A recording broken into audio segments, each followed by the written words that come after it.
नमस्कार दोस्तों, मेरा नाम देवराज वार्ष्णेय है और आप सभी का स्वागत है the daily price action show with chart mojo में। दोस्तों, आज के दिन हमने एक गैप डाउन देखा और गैप डाउन से हमें एक रिवर्सल देखने मिला। कल के वीडियो के अंदर हम ये डिस्कस कर रहे थे कि जो सपोर्ट लेवल है निफ्टी पे, ये काफ़ी स्ट्रॉन्ग सपोर्ट आएगा बिकॉज जहाँ पे अभी निफ्टी है 17,200 से लेके 17,350 17,400, ये जो 200 पॉइंट की जोन है ये काफ़ी एक सपोर्ट है इस जोन के अंदर।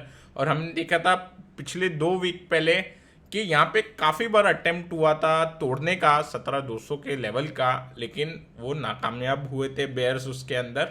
और अगेन जब ये लेवल आया तो आज हमें एक काफ़ी शार्प रिकवरी देखने मिली इन द मॉर्निंग। आज का सेशन जो दो काफ़ी एक वोलेटाइल सेशन था, उसके बाद भी हमने एक पॉजिटिव क्लोजिंग देखी है, एक काफ़ी अच्छी क्लोजिंग हमें निफ्टी पे देखने मिली है।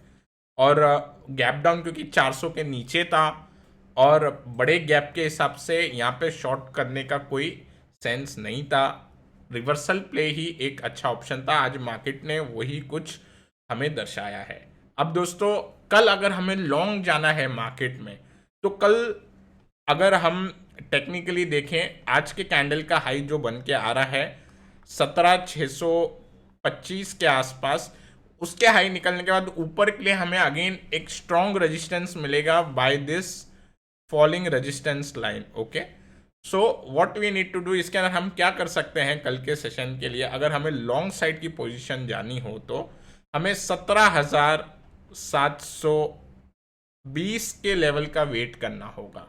अब ये लेवल डेफिनेटली 100 पॉइंट ऊपर है आज के हाई से, बट अगर 17,720 निकलता है, वहां पे काफ़ी हाई प्रोबेबिलिटी बन जाएगी निफ्टी की to again go till 18K। Okay, because यहाँ पे अगर ये लेवल निकलेगा तो हमारा फॉलिंग रेजिस्टेंस लाइन का जो रेजिस्टेंस आ रहा है, ये रेड कलर की लाइन जो मैंने मार्क की है, ये भी एक पार हो जाएगा और इसके बाद हम एक स्मॉल एसएल यहाँ पे रख के काम कर सकते हैं। अब इसके अंदर अधिकतर 30 to 40 point SL is also enough, क्योंकि 17,720 is a very critical level. अगर दोस्तों गैप से खुलता है कल किसी भी कारण से मार्केट से, अगर ऊपर के साइड का गैप खुलता है और हमें 17,800 के ऊपर मार्केट जाता हुआ दिखाई देता है, देन उस केस में one can wait for Nifty to touch again on this line and give a bounce back. तो वहाँ पे पुल बैक पे हम कर सकते हैं। 17,800 अगर खुलता है किसी भी कारण से तो थोड़ा आरआर हमारा फेवरेबल नहीं रहेगा, इसीलिए थोड़ा नीचे आने का वहाँ पे एक लीवे बन सकता है। सो बड़े गैप से खुला तो वन शुड वेट।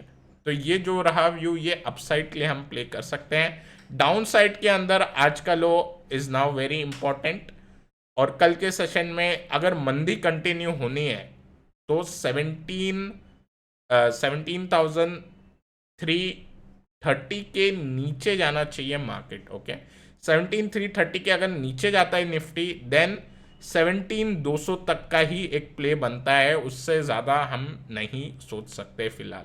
जब तक 17,200 के नीचे क्लोजिंग नहीं मिलती, जब तक हम ये जो गैप्स हैं उसके पहले के वहाँ तक का कोई हम अनुमान नहीं लगाएंगे। ओके, सो 17,330 का लेवल एक क्रिटिकल लेवल है, वो ब्रीच होगा तो ही एक 17,200 की एक बनेगा स्विंग। बट अगेन ये जो स्विंग बनेगा, ये मैं पिछले वीडियो में भी बोल रहा हूँ, इस वीडियो के अंदर भी, कि ये थोड़ा रिस्की स्विंग होगा बिकॉज काफ़ी ज़्यादा एक स्ट्रॉन्ग सपोर्ट एरिया है 17,400 से 17,200 के बीच का। तो दोस्तों, अगर हम बैंक निफ्टी का चार्ट देखते हैं तो 37,800 पे एक काफ़ी क्रिटिकल सपोर्ट है। 37,800 का ब्रीच होगा अगर ये सपोर्ट, तो फर्दर डाउनसाइड हमें खुलती हुई दिखाई देगी।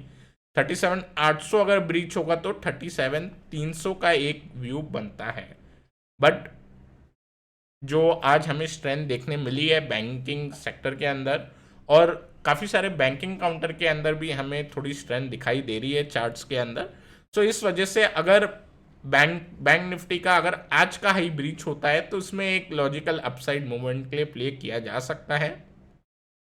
उसके लिए दोस्तों हमें 39,000 के ऊपर की अगर ओपनिंग मिलती है या मार्केट ऊपर जाता हुआ दिखाई दे 39,000 के ऊपर, देन डेफिनेटली 39,400 के लिए एक इंट्राडे का प्ले बनाया जा सकता है इन बैंक निफ्टी।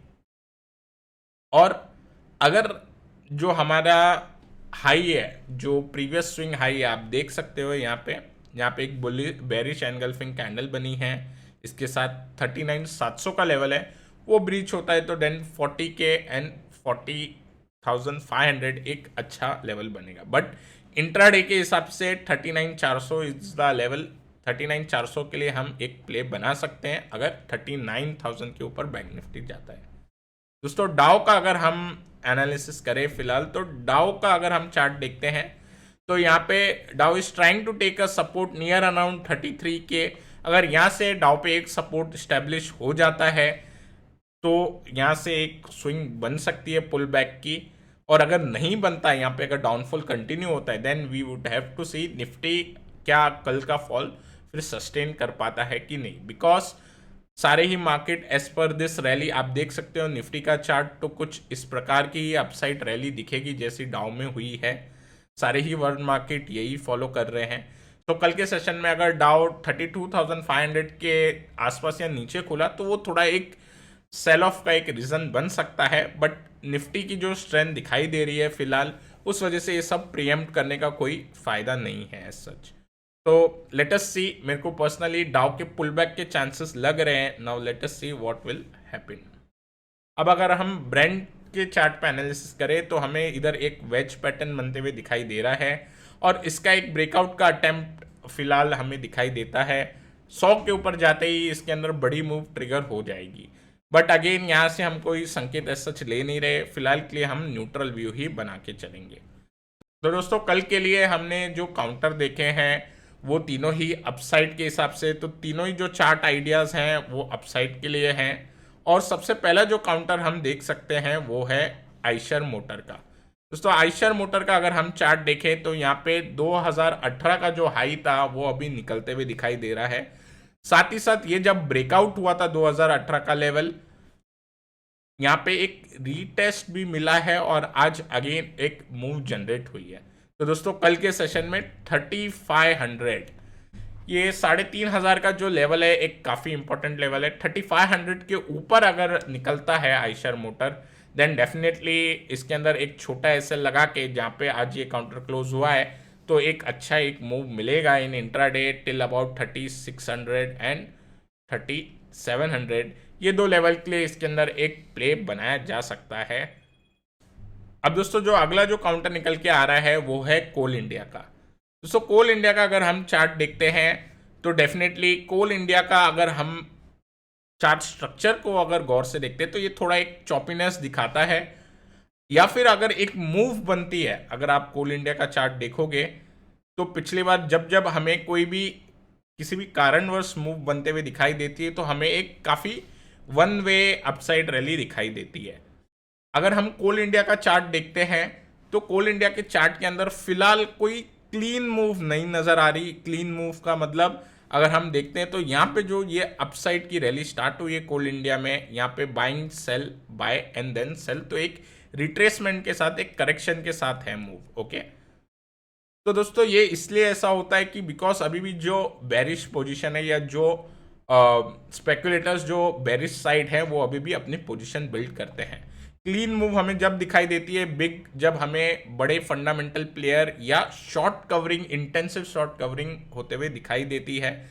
सो यहाँ पे हमें क्या लग रहा है फिलहाल, अगर कल के सेशन में 225 का लेवल अगर कोल इंडिया ब्रीच करता है तो यहाँ पे एक फ्लैग पैटर्न का भी ब्रेकआउट हमें ज़रूर मिलेगा। ओके, फ्लैग पैटर्न की एक सिमेट्री है यहाँ पे, तो ये फ्लैग पैटर्न का ब्रेकआउट मिलते ही हमें डेफिनेटली एक अच्छी मूवमेंट देखने मिल जाएगी इंट्राडे के अंदर, जहाँ पे 230 एंड 235 के लेवल के हिसाब से इसके अंदर एक प्ले बनाया जा सकता है।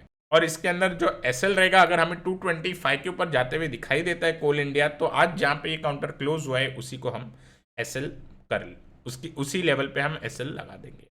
अब दोस्तों जो नेक्स्ट काउंटर है, जो थर्ड काउंटर है, ये कैश काउंटर है रेडिको खैतान का। अगर हम चार्ट देखते हैं इसके अंदर हमें एक सीएनएच मिलता है, और सीएनएच के साथ ही साथ हमें इधर दिखाई दे रहा है कि ये काउंटर अपने चेंज ऑफ पोलैरिटी लेवल पे है। जो पहले सपोर्ट का काम कर रहा था अब रेजिस्टेंस का काम कर रहा है। इसलिए कल के सेशन के अंदर अगर हमें 1000 115 के ऊपर ये काउंटर जाता हुआ दिखाई दे, 1115 के ऊपर ये काउंटर जाता हुआ दिखाई दे, तो डेफिनेटली इसके अंदर एक बड़ी मूवमेंट बन सकती है।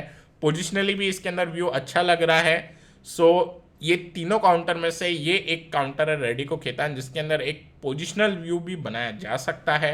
बट इंट्राडे के हिसाब से मैं आपको अभी लेवल बता देता हूँ। 1115 अगर क्लियर होता है then 1050 and 1100 is the level which one can play for, और 1115 जब लेवल निकलेगा तो उसके बाद एसएल नियर अराउंड जो भी आर्ली कैंडल इसको ब्रीच करेगा उसका लो हम एसएल लगा देंगे। तो दोस्तों ये 3 काउंटर में से 2 counter pure intraday play from FNO, और एक जो है जो चार्ट आइडिया है वो रेडिको खेतान का, one can do intraday as well as positional. और मैं आशा करता हूँ दोस्तों आज का ये एपिसोड आपको पसंद आया होगा। अगर पसंद आया है तो ज़रूर लाइक करें, शेयर करें, और जिन व्यूअर्स ने चार्ट मोजो का चैनल फर्स्ट टाइम डिस्कवर किया है सब्सक्राइब करना ना भूलें। Till then take care, I will meet you in the next episode.